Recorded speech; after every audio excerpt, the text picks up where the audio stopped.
Dans un premier temps, on va se demander dans quel contexte s'exécute un script, et puis ensuite, on va essayer de voir sous quelle modalité il s'exécute. Je vais prendre pour référence cette scène-ci, qui est la scène de mon player. Donc le Père Noël, c'est mon player. Et vous voyez que mon Père Noël, quand je vais à gauche dans la fenêtre de scène, donc là c'est un nœud de type caractère body 2D, donc qui lui permet d'être affecté par différents processus physiques, les déplacements, le fait d'être affecté par la gravité, etc. Si je vais dans son script, il y a énormément de choses qui ont été rédigées pour lui permettre de faire un certain nombre d'actions, donc se déplacer, courir, sauter, mourir, etc., etc.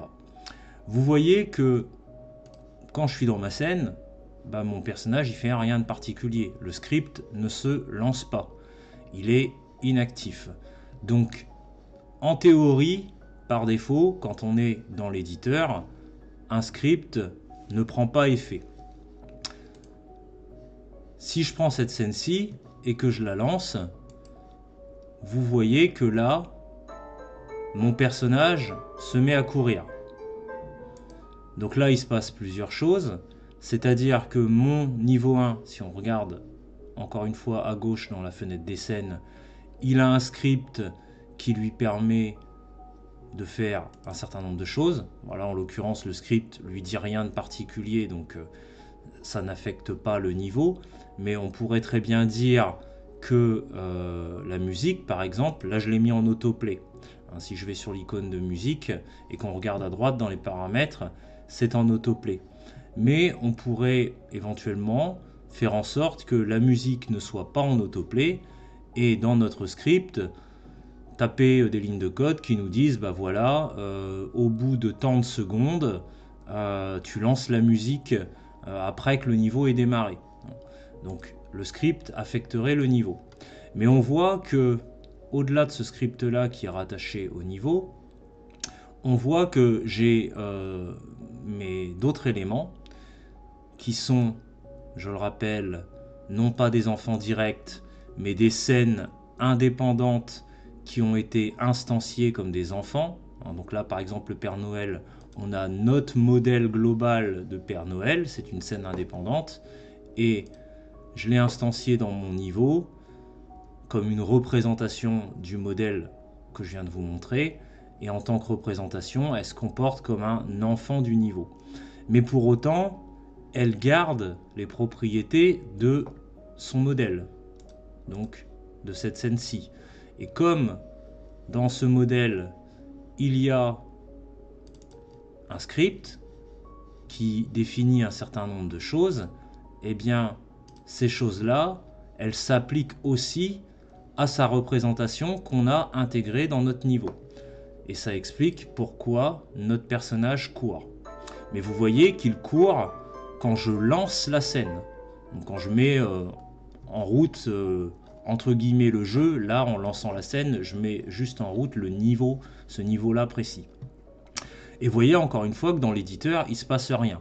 Donc, théoriquement, par défaut, un script ne s'exécute que lorsque une scène est lancée, ou lorsque votre jeu global est lancé.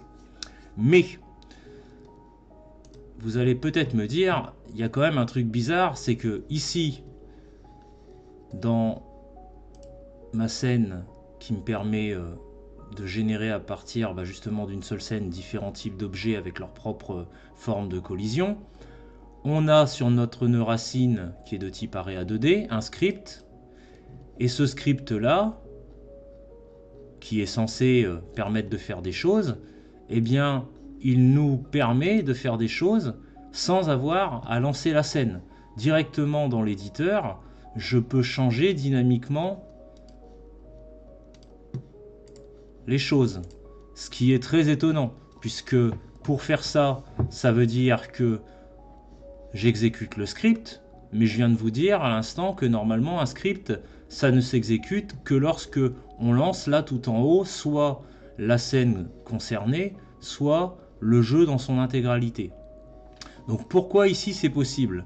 Eh bien c'est possible pour une raison, c'est que tout en haut du script qui est attaché à au nœud parent de cette scène-là, eh bien, j'ai intégré un élément bien précis. Et d'ailleurs, visuellement, vous pouvez le repérer. Quand vous regardez les autres scripts, ils sont tous symbolisés par une page blanche. Par contre, concernant cette scène-ci, il est symbolisé par une page bleue. Et ça indique qu'il a une différence majeure, à savoir que j'ai intégré tout en haut ce petit bout de texte là, @tool, qui permet effectivement d'exécuter les choses directement depuis l'éditeur. Alors là, je vous ai ouvert une page de la documentation Godot parce que ça me semble important de vous parler d'un certain nombre de choses concernant Tool. Il faut savoir que vous avez différentes choses dans Godot qui sont précédées du symbole arrobase. Ça veut dire, alors le symbole arrobase, c'est une annotation. Hein. Tous les trucs qui ont ce symbole-là, on appelle ça des annotations. Mais il faut voir ça comme des modes. C'est-à-dire que de base, le moteur de Godot est pensé, il y a un code derrière qui fait qu'il est pensé pour fonctionner d'une certaine façon. En général, quand vous avez un mot qui est précédé d'arrobase, ça va être quelque chose qui va vous permettre de changer le fonctionnement normal de Godot. Donc avec Tool, vous allez changer son fonctionnement normal puisque vous allez être en capacité d'exécuter directement dans l'éditeur des choses qui normalement devraient s'exécuter soit au lancement d'une scène, soit au lancement de votre jeu. Alors on pourrait se dire de prime abord, mais c'est génial cette fonction, pourquoi on la met pas en haut de tous nos scripts? Ça nous permet d'éviter d'avoir à chaque fois à lancer la scène, etc., etc. On voit en direct tout, c'est super pratique. Alors moi je vous mets quand même en garde, parce que Tool, si vous le mettez en haut de votre script, eh bien il va exécuter l'intégralité de votre script. Bon. Et qu'est-ce que ça peut créer comme problème? Eh bien, si on revient dans Godot et que je reprends cet exemple-là, là vous voyez effectivement ça s'exécute dans l'éditeur, mais ça pose pas de problème parce que mes objets c'est juste des représentations graphiques avec une forme de collision. Il n'y a pas de mouvement de la part de ces objets, il n'y a pas de calcul énorme à faire si ce n'est dire voilà, tu changes l'aspect graphique et tu changes la forme de la collision. Donc là c'est pas gênant. Par contre imaginons que je fasse la même chose pour mon Père Noël et que j'aille dans son script et que je change les choses tout en haut et que j'ajoute le fameux @tool. Vous allez voir que ça va poser un petit problème. Donc on va même pas lancer notre scène. On va regarder notre Père Noël.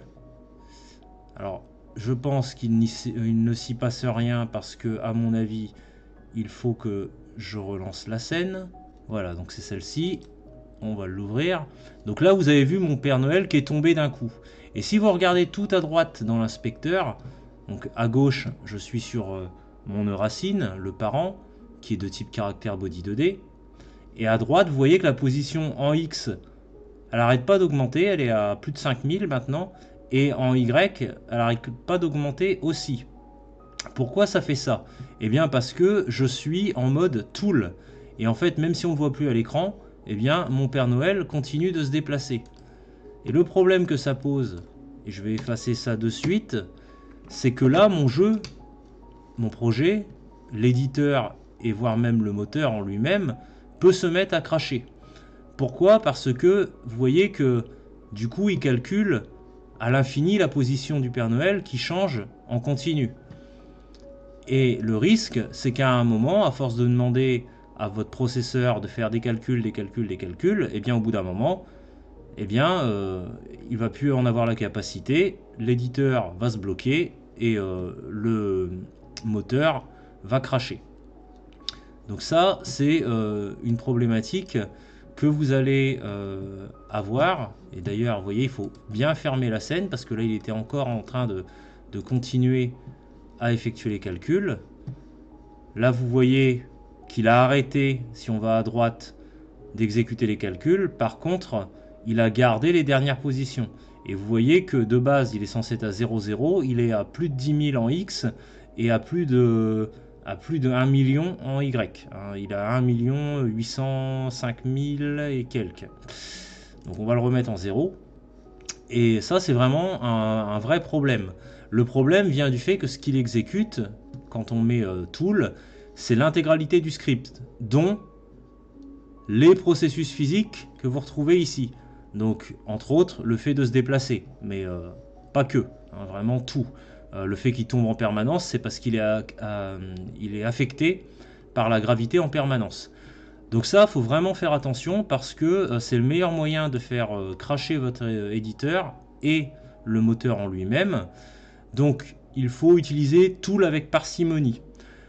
Vous pouvez avoir des cas où vous avez effectivement des éléments de votre script que vous voulez pouvoir gérer dans l'éditeur, mais en même temps, dans votre script, il y a quand même des processus physiques qui existent, ou juste des processus. Dans ce cas-là, il y a une solution quand même qui peut être adoptée.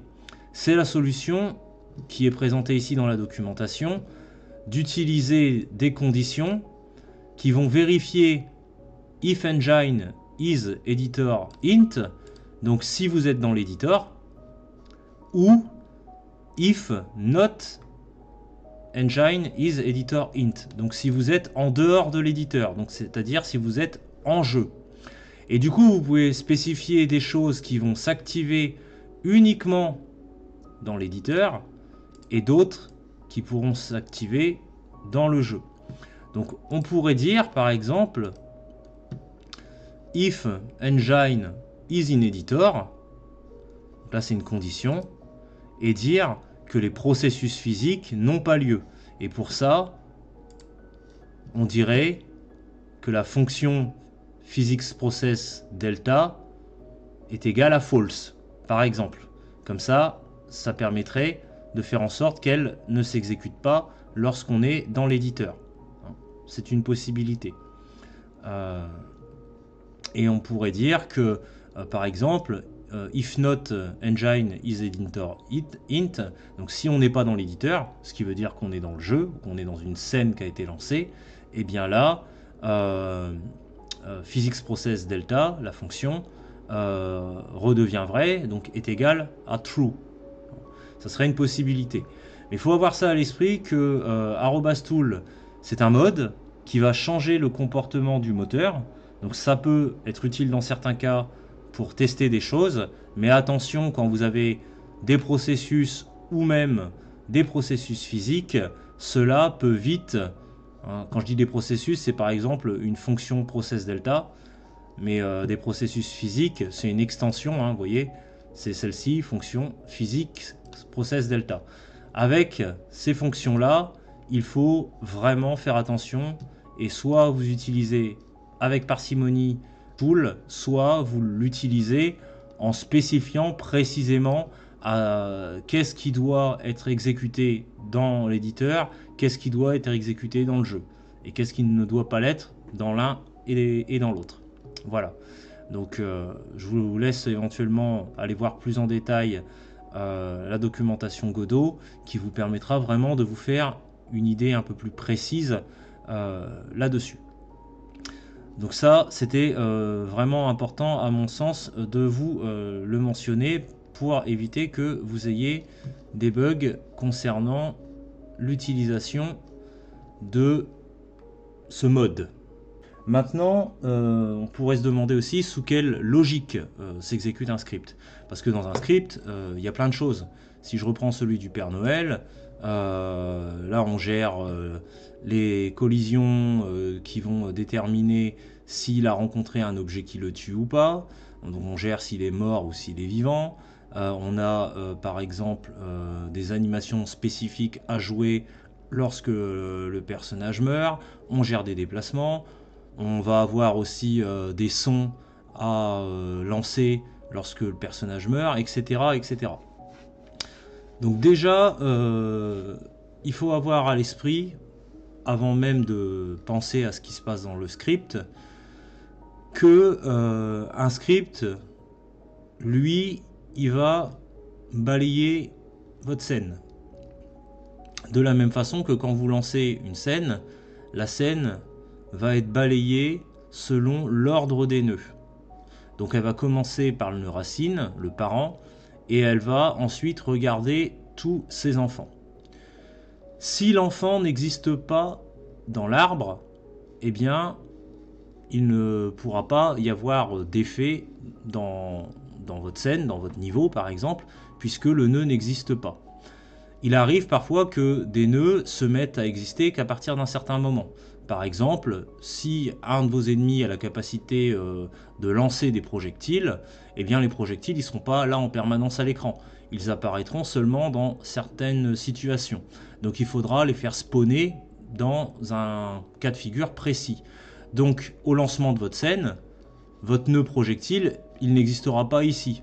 Par contre, il existera peut-être, par exemple si on associe à notre Père Noël un projectile, on pourrait dire que si j'appuie sur un bouton précis de ma manette, le projectile apparaît et est lancé dans une direction. Bon.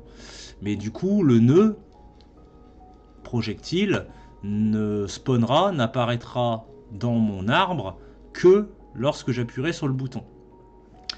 Donc du coup, ça veut dire quoi? Ça veut dire que si on a un script qui doit contrôler des choses sur le projectile et que le projectile n'est pas dans l'arbre hiérarchique parce qu'on n'a pas appuyé sur le bouton, et bien le script il va se retrouver en difficulté. Il va il va vous dire qu'il y a une erreur parce que vous lui demandez de faire quelque chose sur un nœud qui n'existe pas encore.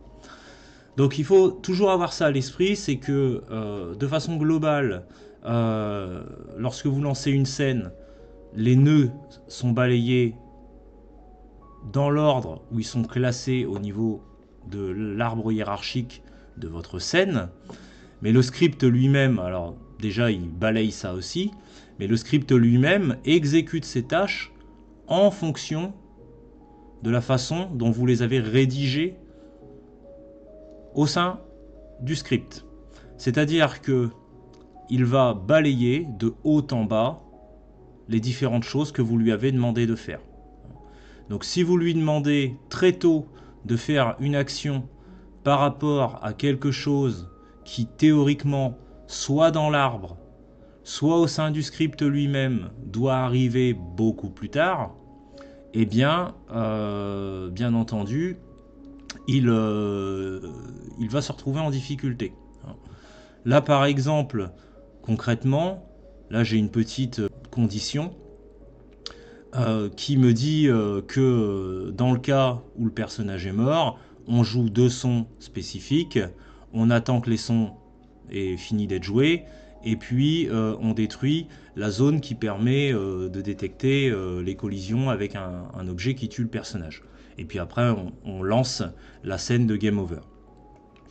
Si, imaginons, j'avais mis ce truc-là tout en haut. Et bien si j'avais mis tout en haut, la zone qui permet de détecter que le joueur est rentré en collision avec quelque chose qui peut le tuer, elle aurait été détruite. Ça, queue free, ça veut dire détruit quelque chose de spécifique. Et là, en l'occurrence, c'est la zone de collision qui permet de dire j'ai été touché par un ennemi, par exemple, ou par un piège. Bon. Donc si je détruis cette zone de collision, étant donné que c'est grâce à cette même collision que je peux donner à la mort la valeur vraie et que je peux lancer des sons spécifiques, tout ça, ça ne s'exécuterait plus. Pourquoi? Parce que la zone de collision ayant été détruite, on ne peut plus détecter qu'il y a eu collision, et du coup, vu qu'il n'y a pas de collision détectée, le son qui est ici ainsi que celui qui est ici ne sont pas joués. La mort, elle garde pour valeur faux, puisqu'on ne peut pas détecter qu'il est mort. Et puis le fait d'attendre que la musique que le son se termine, ça ne s'exécute pas non plus, puisque de toute façon il ne s'est même pas lancé. Donc voilà, à la limite le game over pourrait peut-être quand même se lancer. Donc il faut avoir ça à l'esprit. La façon dont s'exécute le code, c'est assez simple, c'est de haut en bas. Donc c'est assez simple à comprendre, mais il faut avoir à l'esprit quand vous rédigez votre code de vous demander quelle action va agir sur tel ou tel autre, et est-ce qu'il est mieux de demander à votre code de faire telle chose avant telle autre. Ça c'est important, parce que vous risquez sinon d'avoir des bugs, d'avoir des problèmes, et des choses soit qui ne s'exécutent pas, soit qui s'exécutent en double. Par exemple, ça peut arriver d'avoir à un moment un conflit qui fasse que votre personnage il est déjà mort, mais comme il y a une autre action qui est en cours, eh bien le temps que l'écran de Game Over se lance, si vous bougez les flèches de votre manette, bien que votre personnage soit plus à l'écran, eh bien il est quand même considéré comme présent dans le niveau, et vous allez pouvoir le tuer une deuxième fois. Et là du coup ça va créer un gros bug, parce que normalement il aurait dû lancer la scène de Game Over, et il était plus ou moins en train de la lancer, mais comme vous avez fait mourir un truc qui était plus censé être là une deuxième fois, eh bien votre script il se dit il y a un problème, là c'est pas censé marcher, donc du coup votre scène se ferme et on vous renvoie là dans votre zone en vous disant il y a un truc qui va pas. Donc vraiment le fait de réfléchir à la façon dont vous rédigez votre code, et surtout dans quel ordre, ça a une incidence sur le fonctionnement de vos scènes, et de façon plus globale sur le fonctionnement de votre jeu. Donc voilà, ayez à l'esprit qu'il y a des conditions spécifiques d'exécution d'un script, au lancement d'une scène, ou dans certains cas avec le mode via la notation tool en début dans l'éditeur, mais aussi qu'un script s'exécute selon des modalités précises, qui sont le fait de balayer à la fois l'arbre hiérarchique de votre scène, et en même temps ce que le script contient lui-même de haut en bas. De façon plus globale, je dirais, parce que parfois on va pouvoir d'une scène passer à une autre. Par exemple, cette scène-là, si je mets un ennemi qui peut me tuer et que je rentre dedans, je vais passer de cette scène-là à l'écran de Game Over. Donc du coup, je sors de l'arbre de ma scène. Donc il faut avoir à l'esprit que de façon plus globale, Godot est lui-même, c'est un moteur qui est lui-même codé. Il y a un plus grand arbre général qui lui aussi gère vos scènes dans un certain ordre. Donc le fait de mettre un script, par exemple, qui vous permet de changer votre scène ou d'afficher l'écran de Game Over, ça vous fait sortir de votre arbre en cours, mais votre arbre en cours, ça n'est qu'une branche d'un plus gros arbre qui est derrière le moteur général de Godot. Donc ça, il faut l'avoir à l'esprit. Donc voilà, c'était vraiment là-dessus que je voulais axer cette vidéo, sur les spécificités en termes de création de script, à quoi il sera attaché, donc la notion d'objet, et comment ça se caractérisait en termes d'héritage / extension, et puis comment de façon globale, dans quelles conditions ça s'exécutait et sous quelle modalité. Donc j'espère que déjà tout ça, ça vous permettra de mieux comprendre les scripts de façon globale, et dans une prochaine vidéo, on ira un petit peu plus loin en s'attardant sur le contenu des scripts, à savoir les constantes, les variables, les fonctions, les méthodes, les modes éventuellement qui peuvent être présents. On parlera aussi d'arguments, on parlera un petit peu de signaux, mais ça sera l'objet de la prochaine vidéo. Et à un moment, on pourra réellement rentrer dans le dur de ce script qui nous permet de mettre ce fameux outil qui consiste à générer à partir d'une seule et unique scène des représentations graphiques d'objets à la volée directement depuis l'éditeur, ainsi que leur boîte, leur forme de collision qui leur est propre. Et bien sur ce, j'espère que tout cela vous aura plu et pourra vous aider, et je vous dis à bientôt. Salut!